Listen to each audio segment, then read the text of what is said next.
Welcome to another edition of False Nine, presented by Kendall Sports Network. I am Byron, your host. I am here with the man, the myth, the legend, Mr. Mark. How are you today? I'm good, man. How are you? I'm great.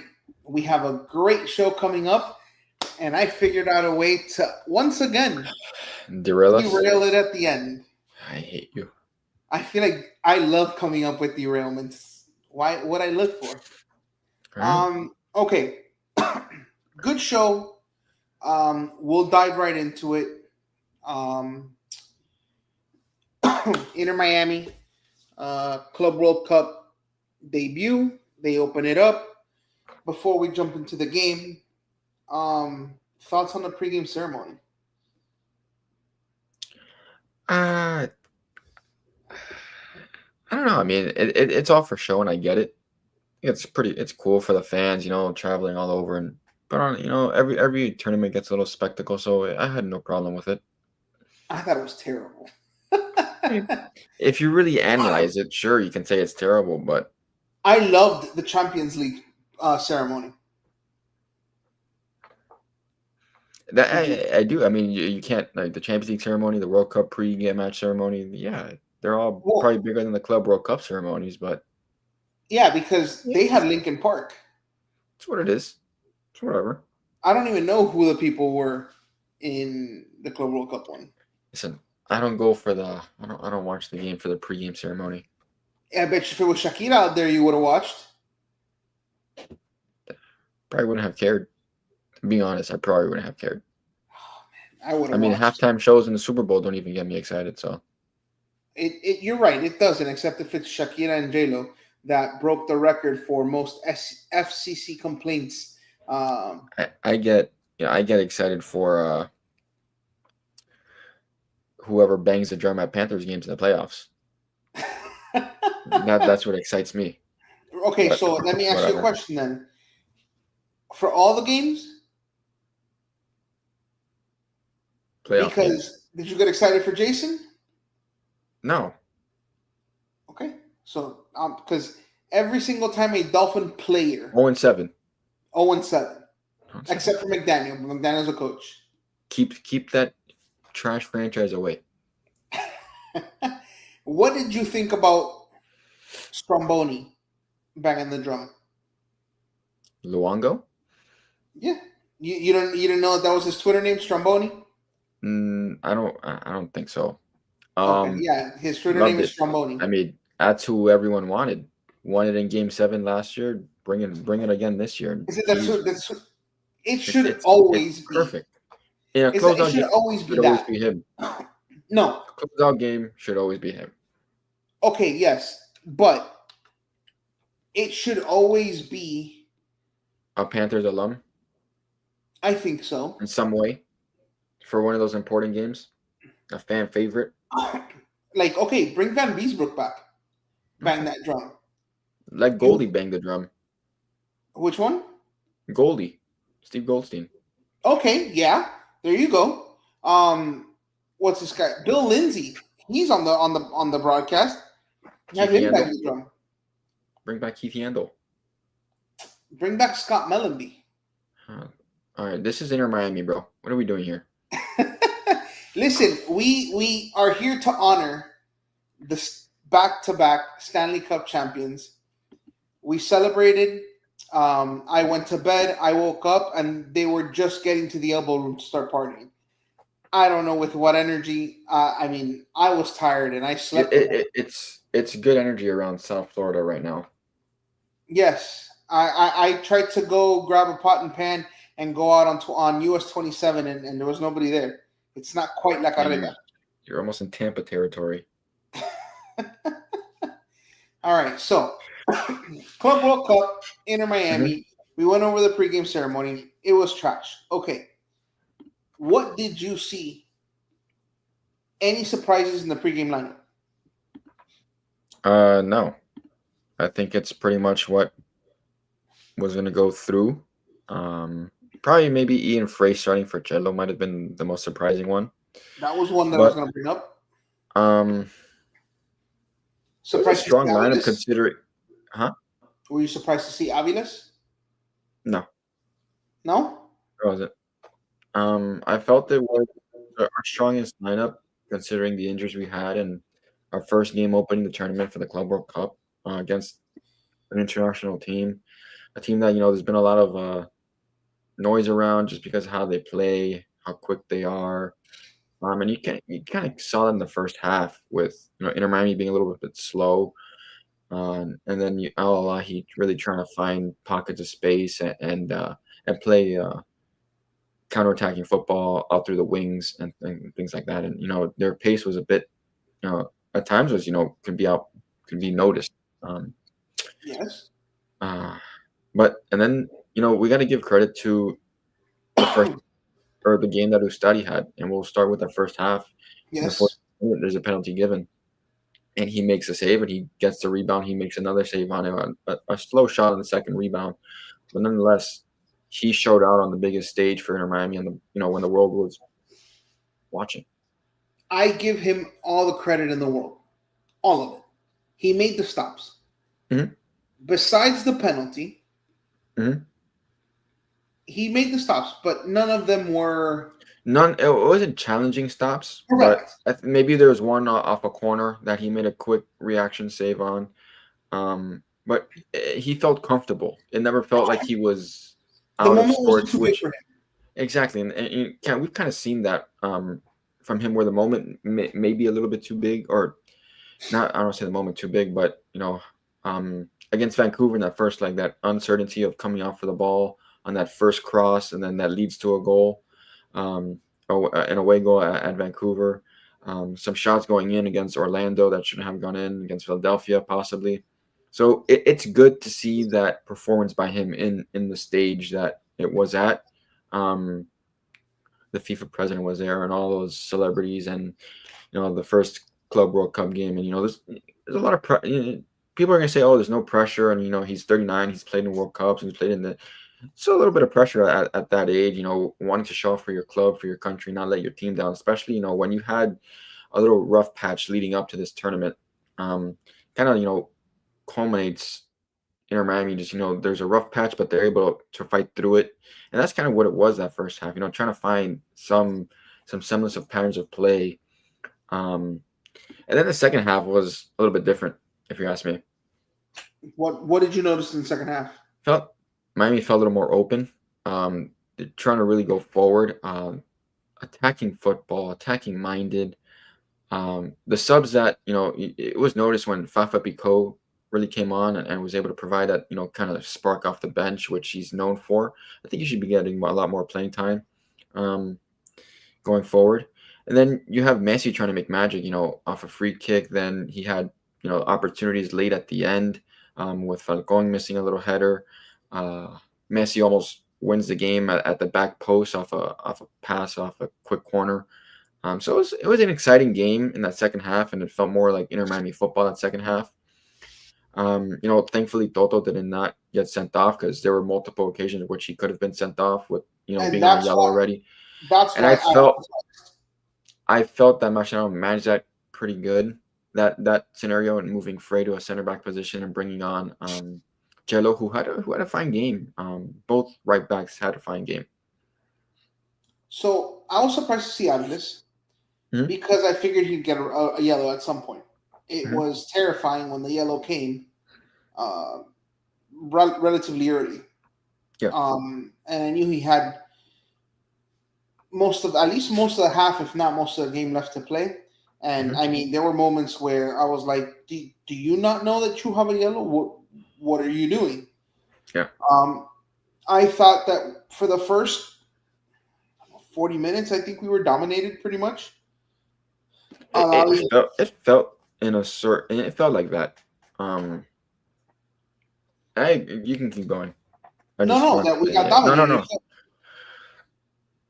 It It, felt it wasn't a blowout, but it felt like we were taking punches. it felt like if one of those goals went in, or if they were able to convert It on would have on one of those swung apart. chances, I think it would have swung the pendulum, as you just said. I think it would have been that first half could have gotten out of hand rather quickly. But like we said, they righted the storm, they weathered the storm, they righted the ship, and the second half was a bit different, and it looked like that. And having Messi on your team and having these players that have played in these big moments, it kind of gives the younger guys um, a sense of calmness. Being able to play and knowing that we're able to continue this play and elevate that if needed. See, I noticed something in that first game, and now looking back on it, I guess I should have Hmm. noticed it before.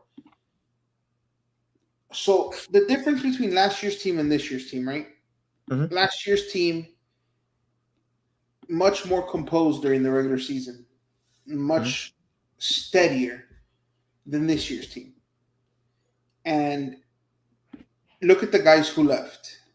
Gomez, um, you have who else left? Matias Rojas, Luis Rojas. Eh, Campana. all of these guys, Hmm. none of them were really, really young, right? So you can take a Messi, a Busquets, and Alba, and those guys can follow their lead. Their actions provide leadership, right? They follow their example. Messi is not vocal. Busquets is not vocal. And Alba, in terms of leadership, is not vocal. Yeah, he talks a lot of shit, but he's not a vocal leader. You're trying to say they lead by their play. Yeah, that's The their Messi maybe he may not voice the frustration as loudly as Suarez, but when he covers his mouth and is going over to players, I guess he voices it that way. And in the locker room, we don't know what happens, but you see it in his eyes and the way he plays, and when he starts taking on multiple defenders and taking the game by the way he wants to play, then everyone sort of kind of follows suit. Um, and then it's on the manager to make the right technical adjustments and the right substitutions and stuff like that. right. So what I'm saying is that last year's team, a little bit more experienced, a little bit more seasoned, can Hmm. take that calmness in big moments and follow their lead. This team, a lot younger, a lot less seasoned in terms of big moments, that maybe blows by them a bit. Does that make sense? Where, Okay. yeah, Messi's calm, but they're still shitting their pants. And Hmm. maybe a little bit more of a vocal leader that you're right. Messi does come and he covers his mouth, but it's not enough. I feel like they're missing a Gregory, uh, a guy who's going to go out there and you know put his foot down, Hmm. manage non-football things. Hmm. Someone who's going to pull Aviles aside and say, you know, give him a stern talking to on the field. Like I guess that's what I feel like Yeah. this team is just that away from being able to take off. I don't know what are your thoughts on that. In the sense of being more seasoned or more prepared for the moment, um, That's a great uh, expression. I would agree. Given how you had Campana who played in Leagues Cup finals and bigger games, and Matias Rojas coming over from the Argentinian league and having played games already, Diego Gomez being on that Leagues Cup team, or having being brought into the that locker room already, that it was expected that when a game gets bad, we're gonna be fine, and he was able to elevate that last year. And this year you have Segovia. Yeah, I mean Fafa's been around for a while. Allende was at Celta Vigo and stuff, If stuff like Fafa that. got But more playing time, he might be able to fulfill that role. he, it's true, he might. A guy who I think might be able to fulfill that role maybe down the line is Yannick Bright. Yeah, but Yannick needs, in order to fulfill that role, Yannick needs to shed that young player. I think he's kind of shed that already. He's out there looking like a veteran when he plays. Yes, but he's still he's not he's not an elder statesman yet, Oh, of course not. and But I feel like he needs that. that moment, that game. I don't know if that makes Mhm. any sense. That puts him on the map in terms of the team. I kind of get what you're saying, but I also would say that he's had those moments already, and he's been talked about as in the same breath as some of the best sixes in the MLS. So at some point in his career, he may be that guy. Correct. Maybe No, and not. I mean, I don't disagree with you. I think hopefully it's with this team. If not, maybe we'll see him down the road. But I think he can be that guy for Inter Miami. That vocal type of leader. Do you think it's his personality to be that? Because he does seem rather a rather quiet guy to me. He's rather quiet, but I think the more his game showcases and is everyone can see it, the more he will act on it. He's not one to sit back, and he's aggressive. He gets in players' faces at times. Very he's a nuisance to players. He knows how to he's a great defensive midfielder. He has great skills at such a young age. He's only developing it. So You know I what? think I think he can. I have this is the perfect analogy, given what happened last night. We have a lot of Barkovs. We need a Kachuk. I don't know if that makes any sense. Yeah, the quiet guy that leads with his game, Mm-hmm. but We need he's an an agitator absolute out there. dog I on the feel like field. that's what this team is missing. Like a Sam Bennett, Yes, that excellent. Brad Yes. Marchand. Uh-huh. Yes. I mean, Sean makes a good point. Um, I Ian Frey before that third ACL injury when he was playing with the second team, um, and starting to come up with the first team, he can dish it out. He can take the criticism. He was leading them, so it. I think it'll be one of those young guys, You know what? that ends up doing it. That's an excellent point. Because, and I'll tell you why. For him to tear his ACL for the third time, right? Messi had just come across. Messi had just joined the team. For Yeah, Messi to I'm on a call dedicate right now. for Messi to dedicate, he said this was for Ian when he tore that ACL. You have to Hmm. had made some type of impression on Messi for him to do that. It's not just do that to do it. Hmm. So that's an excellent point. Yeah, I think Ian Frey, if he was and here's where Mascherano comes in. If he was a lineup mainstay, I think yes, 100%. But it can't be a guy that's in and out of the lineup, which is why again, Bright, Hmm. not. He, these guys are penciled in. Messi, Busquets, Alba, they're written in pen. And if No, you're going to Allen's be the a only vocal one. leader, it needs to be one of those pen guys. I don't know if that makes sense. Yeah, no Allen. Maybe I just think he's quietly. I think this is just he's a breakout year, but he likes to talk. He likes to argue. He likes to make it known. He'll shout instructions. So who knows? There's a lot of potential on that. With the young guys and being that vocal leader going forward, and who it's going to be, or whatever the case may be. But nonetheless, I thought it was a well earned point for Inter Miami, where both teams could have won the game, and it was in the group that they're in with the result that happened in the other game. I felt it was a good point. So I saw something on, not saw something. Well, yeah, did I see it somewhere? I must have heard, but it was a video or a on the broadcast somewhere. How much referee impacts the game? Um, I People were saying that the referee was allowing Inter Miami to be a lot more physical than anticipated, and it helped them secure that point.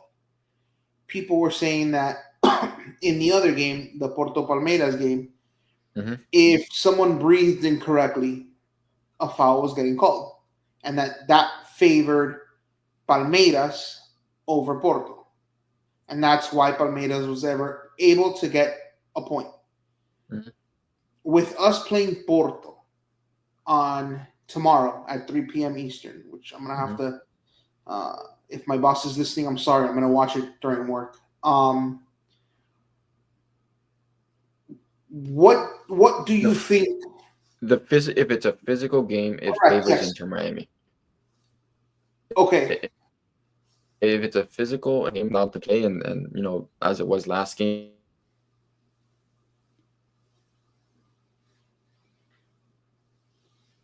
Oh, hold on. Okay. Sean says Samu's gonna kill us as Mark is frozen, and he looks like he had a little bit too much grass fun there. Looks really, really high, but he's just frozen in an awkward position. Um, so before in our preview, we said a 6-0 Porto victory wouldn't surprise either of us. In fact, we're expecting Inter Miami to get absolutely destroyed. Um, I guess my question would be, what would be what would make you happy in what would make you happy tomorrow at 3? I don't know if you were able to see Sean's comment. I said this last week. Said it last week that you can go back on the tape. Samu is going to absolutely have a nice dinner with us. Okay, He's so not. again, He's we I he's had said I had behind said the that woodshed. I had said that before in last week's show. Hmm.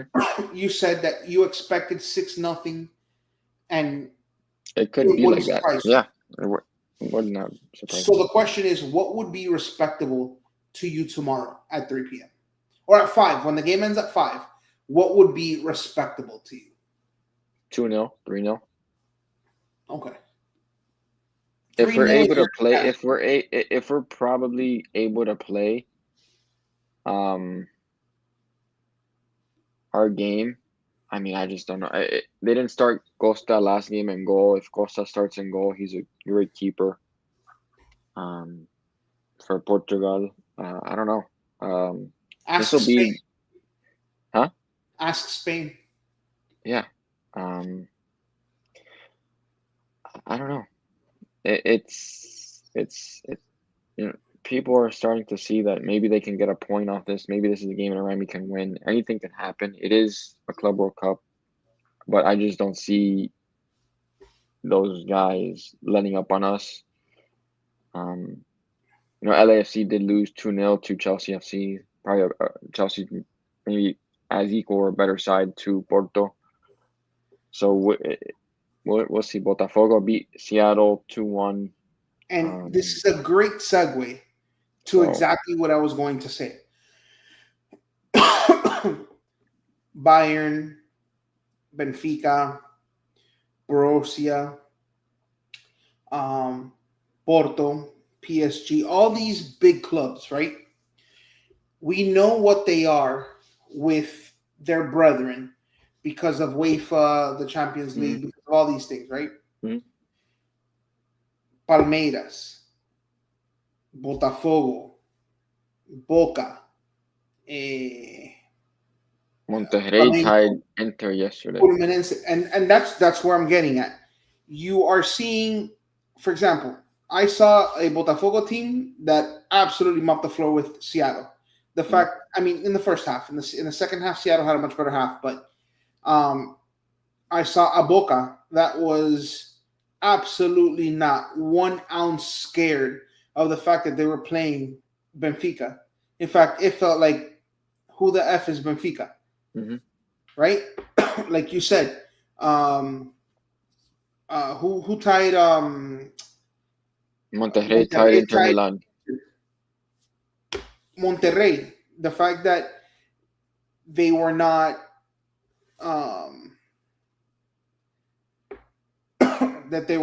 um, scared. Fluminense absolutely dominated Borussia for about 60 minutes. And then Borussia just wore them down. Um, but who was it? Al-Hilal tied Real Madrid today. They did 1-1. So you're seeing all these things, and my question is, are we making these assumptions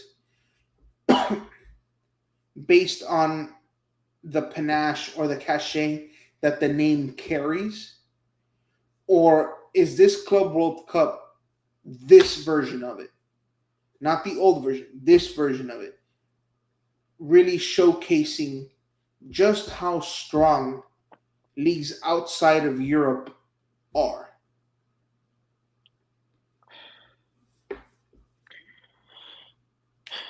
I mean, Bayern Munich. We're not gonna count that game. Okay, but Uh, uh, being from Miami, I mean, we're from Kendall. Bayern Munich played the Braddock soccer team. I mean, that's not even fair. I mean, I felt like that Benfica Boca Juniors game was everything that the Club World Cup wanted it to be. You had One red hundred card percent. sent off by Nico Figal. You had a tying goal. Exactly my Yeah, point. yes. They played the Sunset soccer team. They go to school Um, during the day and play soccer at night. I mean, some of these other teams in here, I just never I've never heard of them. But Is that I is that what this is meant to be? it, I th- it is because some of these teams in South America, like the big teams in South America, they're not going to back down from any European team. That's what they're brought up in. That's the culture that they're brought up in South America. But that's what I'm saying. So, Um, Bayern Munich, oh, Boca, River Plate. Some of these Brazilian teams have always or in some way performed at a higher level than any MLS team or any Mexican team, some Mexican teams against other top European talent. I mean, it was what last year or 2 years ago that Fluminense, I believe, played Man City, and I think it was a respectable game. I can't remember the scoreline in that game, but there was a passage of play that Fluminense played out of the back and was able, and Man City tried to press them, they couldn't. There's quality in these teams. There's quality players, and and I think these are some teams that can compete. Some teams are not going to be able to compete. I want to say that the MLS team is way behind compared to a Boca Juniors or River Plate, a Brazilian team, compared 100%. playing against these. If Inter Miami were to play PSG, the reigning champions of the UEFA Champions League, I'd be very, very nervous to see what that scoreline would be like. Every player on the top three and in that midfield would have an absolute field day. By the same token, and I I mean, understand that. for God's sake, Seattle Sounders, their next game is against who? PSG. What do you think that scoreline is going to be? You think it gets to 5? Do I think it gets to 5 before halftime? Well, I don't know about that. I mean, it might. So, okay. I'm sorry. Their next game is against Botafogo. Excuse me. No, they just played Botafogo, Seattle. PSG play Botafogo next. I'm Oh, sorry. so they play. Okay, so they play Atletico. Seattle plays Atletico. I mean, Julian Alvarez might have a first half hat trick. You think that what? Julian Alvarez may have a first half hat trick against Seattle. Okay. Now, I just think the quality of those players is so far ahead of what these teams have. And I'm talking about the MLS right now. right. That it's not even fair. Okay, do you think that the American system hurts the league in that sense? And this is what I mean by this. Fluminense, Botafogo, Boca, Mm-hmm. River. There's fireworks, guns, bombs, gangsters everywhere. They're playing in an atmosphere that is raucous, doesn't phase them, much less a, a quote unquote soccer team.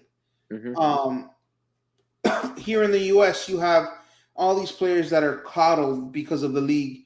They come to an atmosphere like this, and it is night and day.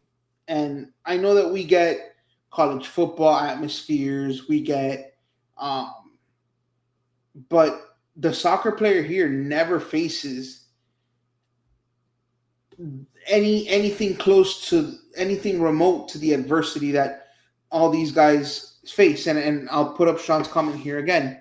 A professionalism to perform through adversity is what I think these Mexican, South American teams have that the MLS doesn't. And I'll let you think. I'll let you speak to what you think of that.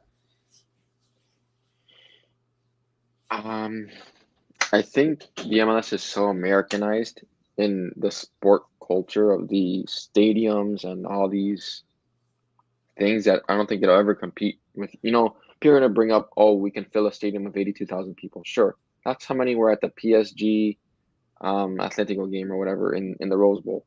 That's the same amount that LAFC and LA Galaxy got for El Tráfico, I believe last year in the playoffs. Mhm. But you take that to Europe, it's the atmosphere. It's what's at stake. With the if it's a derby game, the the I don't know how to say it, Hatred. it's not just the hatred, but it's the passion of what it means more to them than it does here. Yes, 100%. It means and we're never gonna question that. I mean, It just you, look at River and Boca. it could mean so much to them. It could mean so much to you, like the Orlando City, what do you call it? The Sun The Pass Derby, Turnpike, whatever, whatever. the Turnpike or whatever. They're not even a rival, but whatever.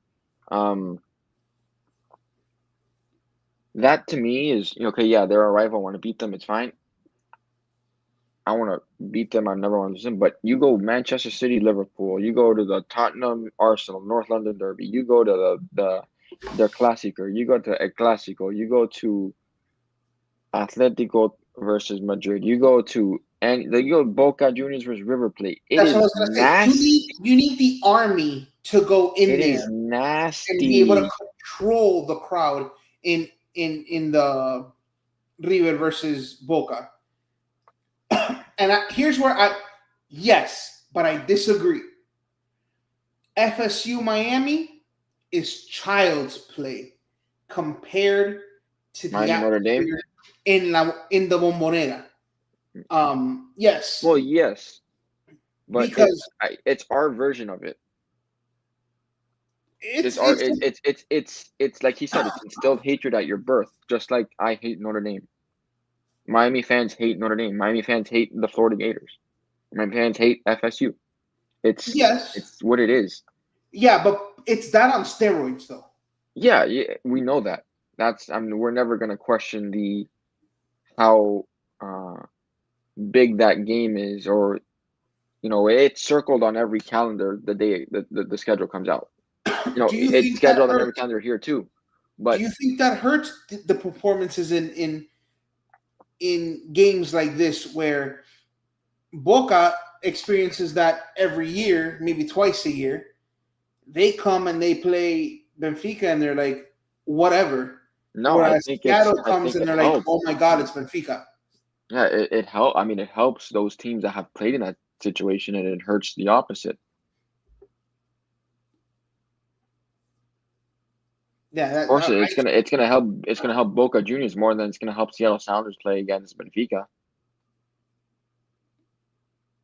maybe, yeah. I Or mean, in Ohio State, Michigan. stadium wise and atmosphere wise, it's probably those two games. The ones Yeah, that the one just mentioned, and then the game or what it's called, whatever it's called. yeah, that Michigan Ohio State game. Um, yeah. Um, maybe the Iron Bowl, maybe Maybe uh, that's a big just because maybe. it's the South. Yeah, no, it's a big maybe.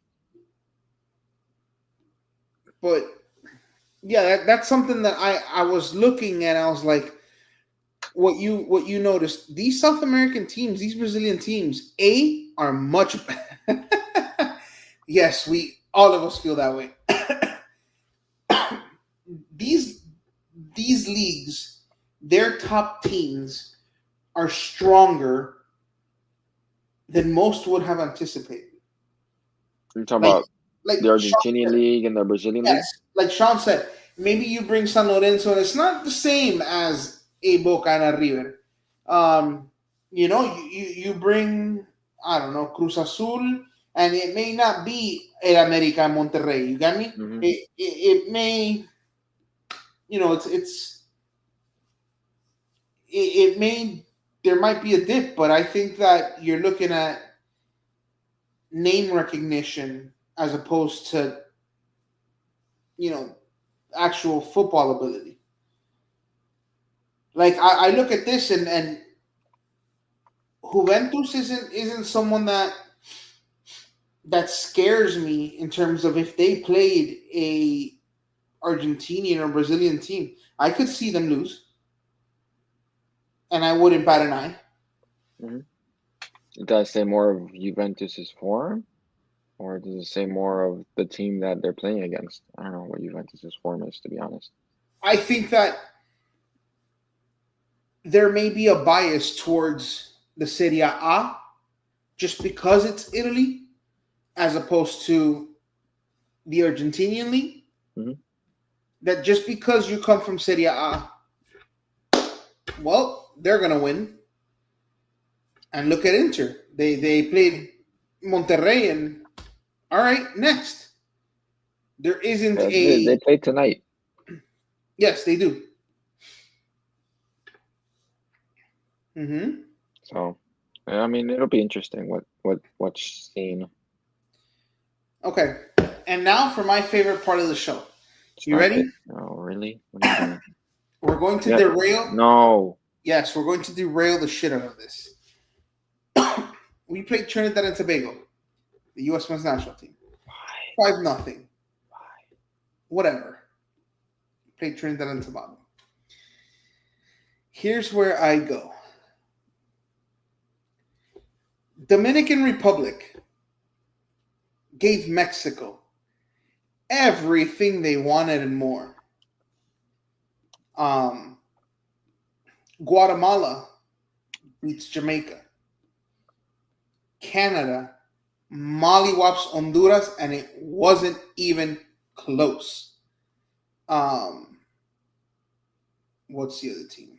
Panama destroyed Guadeloupe. Two questions.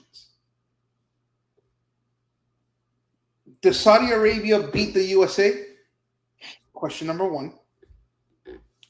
And actually, three questions. Question number two. Mhm. Is Canada the team to beat? And is Mexico that bad? Or is the CONCACAF finally starting to catch up? You can answer them in any order you'd like. Um, you said the Saudi Arabia beat us? Mm-hmm. I don't think so. I don't think so. Reynard's a hell of a fucking coach. He is. Herb Renard is a hell of a coach. I understand that. But if you want to, do something with this Gold Cup and try to win it, win your group. Don't lose a game in a soft group.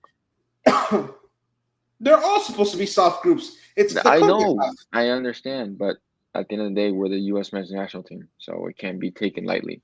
So just win your freaking group, bro. You're not supposed to lose to these teams. If you want to make a real statement of that, you're back, or you're not, you're back, but you're taking this serious in the World Cup year, whatever. Okay. Costa Rica and Dominican Republic are tied right now. What was the second question you said? Something about Mexico? No, the second question What was it? was, is Canada the team to beat? On paper? 100%. I mean, yes, we're gonna say yes. They're the team to beat. Okay. I mean, not on paper. I mean, on by every standard, they're the team to beat. They have a very good squad Okay. by CONCACAF standards and stuff and things like that. They are missing Understood. their best player, Alfonso Davis, but nonetheless,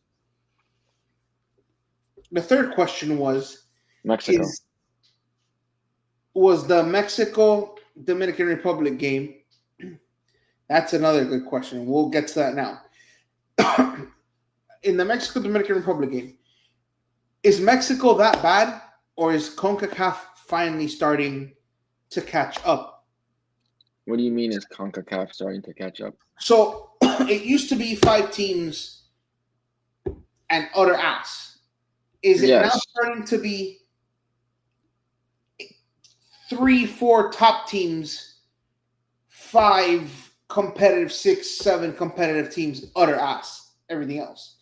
Are you starting to build a Yes. more balanced Yes. CONCACAF? Yes. Yes. Yes.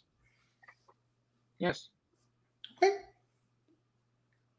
Just yes. No I mean, other. I think Mexico had a really, really bad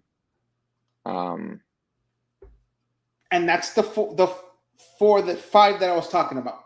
that's fine. My Yes. question is more for that But second tier. It's that second. Can that second tier beat a team in the first tier? Yeah. I mean, I wouldn't be But shocked if it ever. Yeah. Is that second tier growing? It's no. It's they're really that second tier is like bad though. Like, I mean, they have that second tier is what Costa Rica, Dominican Republic, Dominican Republic wasn't a team that was talked about 4 years ago. Honduras, No. Guatemala. Guatemala, yes. Trinidad. Guatemala's team impressed the shit out of me. Trinidad. I would say Haiti? Guatemala, Jamaica. No, Jamaica's a top tier. I disagree. I think Jamaica's a top tier. I disagree. In the CONCACAF, I think they're top. I disagree. So what, you're putting Mexico, USA, Canada, Panama, then Yes. Jamaica, Haiti, Guatemala. Who else? Well, now Dominican Republic, Costa Rica. Yes. I mean, they're all in shambles. I mean, fucking Costa Rica started Keylor Navas. So I mean, we start Oscar Ustadi every game. yeah, but Inter Miami's the Miami Dolphins of soccer. Whatever.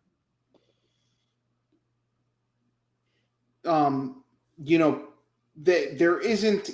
This isn't your Brian Ruiz, Oscar Duarte, Costa Rica team. You know. All right. What's the? There was a question in there about from Sean right here. Jesse Marsh. Is he the best coach in CONCACAF? Hard to argue against it. Why? He's 8-3-6. Mm-hmm.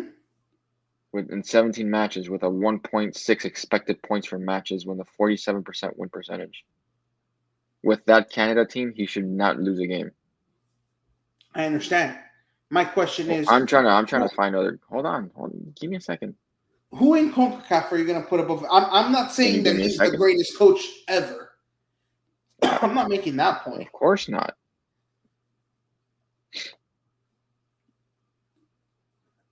I was surprised to see, oh my God, the fat Mexican guy who's always turning. He looks like Mr. Oompa Loompa. He's always turning red. Bro, what's his name? Yes, I know who you're talking about. I was surprised to see him coaching Costa Rica. Or he was coaching one of these Central American teams. I forgot his name off the top of my head. I know who it is.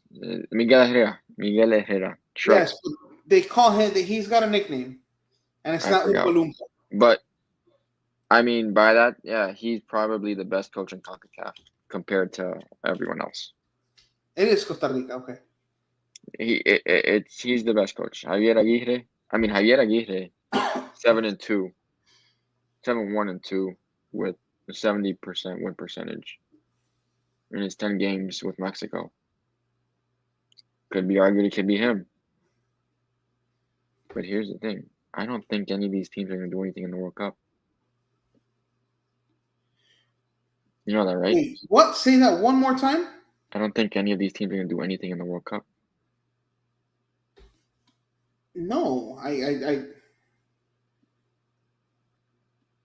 Okay, I mean, that's a good point actually. oh, Thomas Christensen. Yeah, by number of games, and that the guy from Panama has the best case for the um, best coach in CONCACAF. So it is what it is. All right. Well, I Sean's mean, spitting facts, yeah, and he says of that course. All CONCACAF teams will be grouped. You know we should do like a, I don't know. You think they're gonna have a, when would the group, when would the drawings be In for the World December. Cup? In December, for that World Cup would be in December. Yeah, I'll tell you right now. World Cup draw is slated for this. Yeah, December 2025. There's no specific date, but it is in December 2025. Um, will be when that draw happens.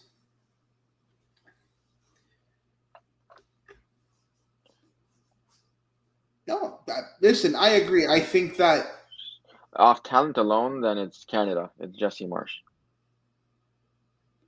Um,